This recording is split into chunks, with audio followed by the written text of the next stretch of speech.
If you can think in English and stop translating, then you can answer questions more fluently and participate in conversations more easily. Let's find out how to do it.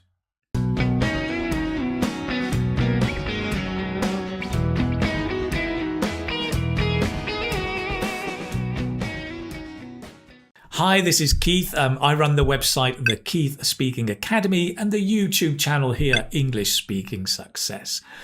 By the way, if you want to build up your fluency, check out my fluency course on Udemy. It'll help you naturally use your grammar, improve your pronunciation, and help really build your fluency so you can move from being a struggling English student to a successful English speaker. Now then, talking about thinking in English. It's a challenge for some students, right? And I think this is because in many schools across the world, students are taught with what we call the grammar translation method, right? We're taught to translate. When I learned Chinese, right, the teacher would say, okay, Keith, to say hello in Chinese, you say ni hao. Great. To say how are you, you can say ni zhenmiyang. And to say, and so on and so on. And so it seems natural, right, and logical at a beginner level, you're translating to learn the language. However, the problem is this becomes a habit that is very, very hard to break as you move up the levels. But it's essential that you break this habit because otherwise you're not going to build up the fluency you need, right? When you can start thinking in English, then you can really answer questions more easily. And in IELTS speaking, that's really important, right? So in this video, I'm going to show you 7 smart ways that you can start thinking in English. Let's begin.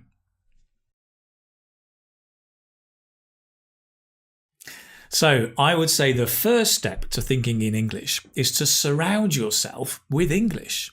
Now, that does not mean you have to go and live or visit an English-speaking country. Although it's great if you can, you don't have to. No, you can do this in your own home by giving yourself even just 10 minutes a day of English. And you can build up to 20 minutes, 30 minutes a day, build up slowly. And it's important to see this English time as fun and enjoyable, not study time, right? So I'm talking about things like listening to podcasts, listening to the internet radio, listening to songs, reading some books, novels, magazines, blogs, things that you like, maybe watching TV series or films in English, right? That having this moment when you are surrounded in English. And during this moment, there are 3 things you can do, right? First of all, you can listen passively. That's fine. Secondly, you can repeat words that you hear or see. Third, you can repeat phrases that you hear or see, right? Now, listening passively is great because when you listen passively, you're reducing the stress and the pressure. And we know from research this can help us learn more deeply. Repeating words and phrases is also fantastic because then you're starting to activate the vocabulary, which means you can start to use it more fluently. So I wouldn't say creating an English environment because that sounds very big, right? And very difficult. It's very hard to have an English environment in your home. I prefer to call it English moments. By creating these English moments, maybe 10 minutes or 20 minutes, then what you're doing is you're enabling yourself to start thinking in English because you're surrounded in English for that moment. Great. Let's move on to number 2. Okay, the next one is to only use words that you already know. So when speaking in English, sometimes students want to express an idea, but they lack the vocabulary. So they go to a dictionary and they look up the word, or they ask somebody the translation, right? ¿Cómo se dice climatizar in inglés? Ah, gracias, right? And so you're getting a translation. Now that's great for building your vocabulary, yes, but it is not good for your fluency, right? A great way to improve your fluency and to start thinking in English is to only use the words you already know when you're speaking. Now, I know what you're thinking. You're thinking, hang on, Keith, come on. That's too simple. I'm just going to be speaking simple English. Yes, and that is the beauty of it. It's simple, and you can focus 100% on fluency because you're not translating. And so you're starting to think in English. Now, if you come across an idea you want to express, but you lack the vocabulary when speaking, there are two things you can do. Not two things you can do. Number one, you can either try and find a way round it, to say it in another way, paraphrase it, essential for IELTS speaking, right? Or, number two, is that you can let the idea go. Say something else. Stay with the words that you know. Trust me, I've done this with Spanish. I've even dreamt, not only thought in Chinese, but I've dreamt in Chinese. Tai Hao. This is a game changer, right? Try this one out. It seems strange, but try it. I think you'll like it. Let's move on. Right, the next one is to start small and build up. So it's probably very hard to try and think in English the whole day long, right? Not easy at all. So don't think big. Start small. Just start even thinking single words in English, right? And remember to always use words that you already know, right? So a common technique is to look at a picture, and as you look at the picture, you think of the things that you see. Try this. Have a look at this picture and just don't speak. Just think one word of the different things you can see. Try this.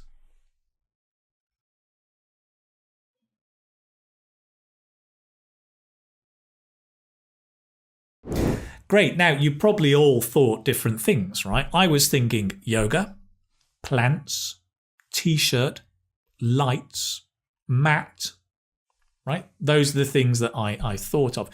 This is a great and simple activity, right? You can do this anywhere. You can just do it for a few minutes when you're waiting in line, if you're queuing in the bank or commuting on a train. You can use a picture, but probably more natural is just to look around you and describe the things that you see in your head, right? So, you're queuing in the bank and you look around and you go, bank, queue, security guard, gun, lights, camera, noisy, and so on, just going on in your head, right? Very, very simple. Remember, with words that you already know. The secret is to do this as a daily habit, right? Even just for a minute, but to do it every day. And it's starting small, right? Atomic Habits. Have you read that? James Clear? Come on. If you haven't read it, go and check it out. Atomic Habits. So you build up this small habit every day, right? That's the first thing. And the second thing is to start small and build up. So in my previous example, we started with individual words, right? But then you can move up to collocations, right? 2 words or 3 words, chunks or phrases. So when we look at the yoga situation, right? Whether it's a picture or your yoga class, you might say yoga mat, blue t-shirt, bright lights, indoor plants, right? Thinking, right? Not saying, but you're thinking these. And then you can build up and you can start making phrases. Oh, there's a yoga mat. She's wearing a blue t-shirt. Those indoor plants are nice, right? Have a go. Here's the picture again. Either try collocations or short phrases. Have a go.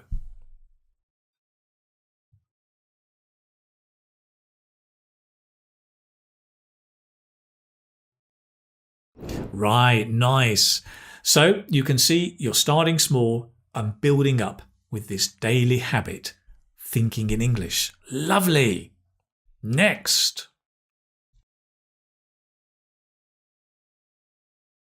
Right, next up is talk to yourself. So in the last activity, right, start small and build up, we were focusing on just thinking, right, those words and phrases in your head. Now we're going to extend that to actually talking to yourself, saying the words out loud. Again, the goal is not to build vocabulary, right? The goal is to work on fluency. The reason for this is I turn to the Russian psychologist and educator Lev Vygotsky, right? And he said that the inner voice, your thinking, comes from the internalization of your outer voice, the speaking, right? If you think about it, right, that inner voice in your head, it's the same voice as when you speak. The only difference is your muscles. You're not using these muscles. So this cycle of thinking, speaking, through practice, we can reinforce it and help us to think more in English. Now, we're not here engaging with other people, right? It's just talking to yourself, right? So maybe as you're walking down the street, you go, oh, silly hat. That's a silly hat. What a lovely day. I love the sun. Oh, I'm getting hungry, right? You're saying little snippets, little phrases to yourself and reinforcing that thought in English. Okay. Some simple activities you can do here are maybe, and you may want to do these at home if you're not comfortable speaking out loud in the street. I mean, to be honest, nowadays, right, lots of people talk to themselves in the street, right? Potatoes, carrots, peas. Yeah, I think I've got everything, Julie. Yeah, I'll be back home shortly. All right, darling. Cheers, bye-bye. Or so we think. I mean, sometimes they're speaking on the phone. But if you're not comfortable talking to yourself outdoors, just do these at home.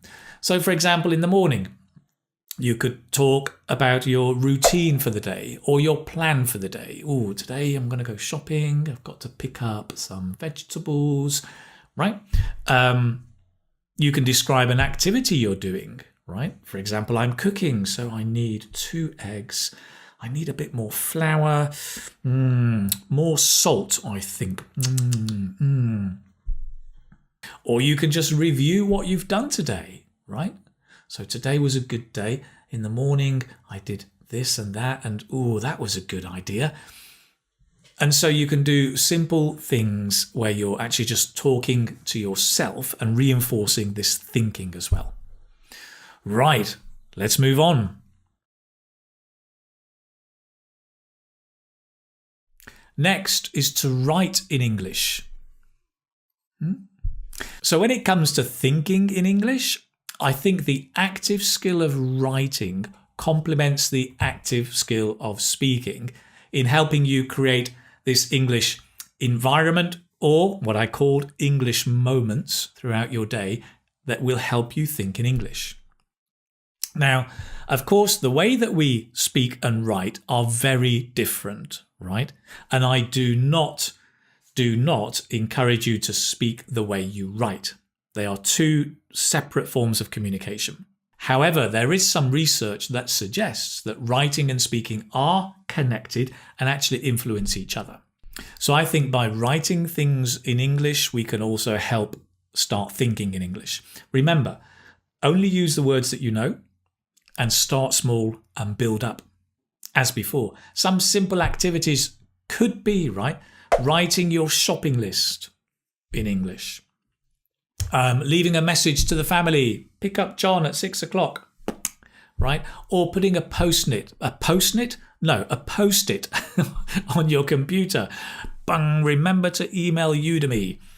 And you can build up, right? Maybe then you write a diary in English or a blog post or a complete blog in English, right? But all of these are creating moments of English that are going to help you start thinking in English. Let's move on. Now, Listen, we have an expression in English which is the proof is in the pudding. Which means you can say the pudding or the dessert is delicious, but only when you taste it do you know if it's delicious. The proof is in the pudding, right? So only when you do something can you know if it works. So far, we've been looking at thinking in English to yourself, talking to yourself, writing notes to yourself. It's all about you, right? Next is to practice with others, because you need to be able to think in English when you're communicating with other people as well. So I think it's really important to practice speaking with others. And as you're doing that, to practice this thinking in English as you're doing it, right? In fact, the more you engage in conversations in English with your teacher, friends, students, colleagues, the more you're going to have the chance to practice thinking in English as well. And when you're practicing, have some conversations where you just focus on thinking in English, right? Keep it simple. Use the words that you know. Simple conversations. You may want to tell the other person you're actually practicing thinking in English so that they've got patience with you, and have specific conversations just focusing on that. Try it out and see. Let's move on. My next and final tip is to be monolingual. Monolingual. Let me explain. So one of the biggest game changers for me when I was learning French in particular was to move from using a bilingual dictionary, so French-English, to using a monolingual dictionary, French-French. So when I went to look up a word in French, it didn't translate to English. It gave me a definition in French. Mind-blowing, game changer, absolutely brilliant. This was a critical step because it forced me to start thinking in French. Yes, it was more difficult. Yes, it took more time. It was an effort. But really, the change over several months was huge. Now, another expression we have in English is there's no such thing as a free lunch, right? Meaning that really you have to pay to get some benefit, right? So like using the monolingual dictionary, it's hard, it takes effort, but by paying, using that time and effort, you get the benefit and you get big, big rewards. So you won't make the change or transformation from thinking in your native tongue to thinking in English overnight, right? It just won't happen overnight. It takes time, it takes effort, but the rewards are huge. And I think the monolingual dictionary is a great one to do. All of the steps above, I think, can be really, really useful. Try them out and let me know in the comments down below which ones work for you or any other tips that you may have. Do remember, check out my fluency course if you want to improve your fluency and help you thinking more and more in English. In the meantime, turn on the subscriber button. Don't turn it on. Press the subscriber button. Turn on the notification button. And I look forward to seeing you very, very soon next time. Take care, my friend. Bye-bye.